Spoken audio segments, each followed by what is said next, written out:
Hi there, to set Google Keyboard on your Samsung Galaxy A35 as a default keyboard, firstly, let's install this Gboard. For that, we are going to use Play Store, so open it, and now use this search tab and manually enter Gboard. Just follow me. So now let's search for it, and here it is. We just need to install it. Mine is already downloaded. And after that, you just need to go in your phone settings.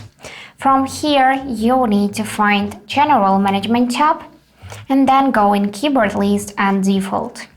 After that, you should see Gboard appears in this All tab. First of all, you need to enable it by tapping on the switcher and here tap OK to confirm. And after that, you can set it as your default one. For that, you need to tap on this default keyboard and from Samsung switch to Gboard just by tapping it, just like this.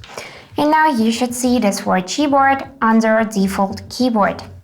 And let's test it, so I'm gonna just enable and trigger my keyboard, and that is how the Gboard looks, but I got here different themes, so we can change theme if we just go in the settings, here select theme, and now we can check your themes, my themes, default ones, colors, and so on. So we can set this default, tap apply, and this is how your keyboard will look when you first set it as your default. And now let me show you the difference with Samsung one. So let's switch to Samsung now. And that is Samsung keyboard. So that's it for today. If you enjoyed this video, please subscribe, like and comment, and I wish you all the best. Bye bye.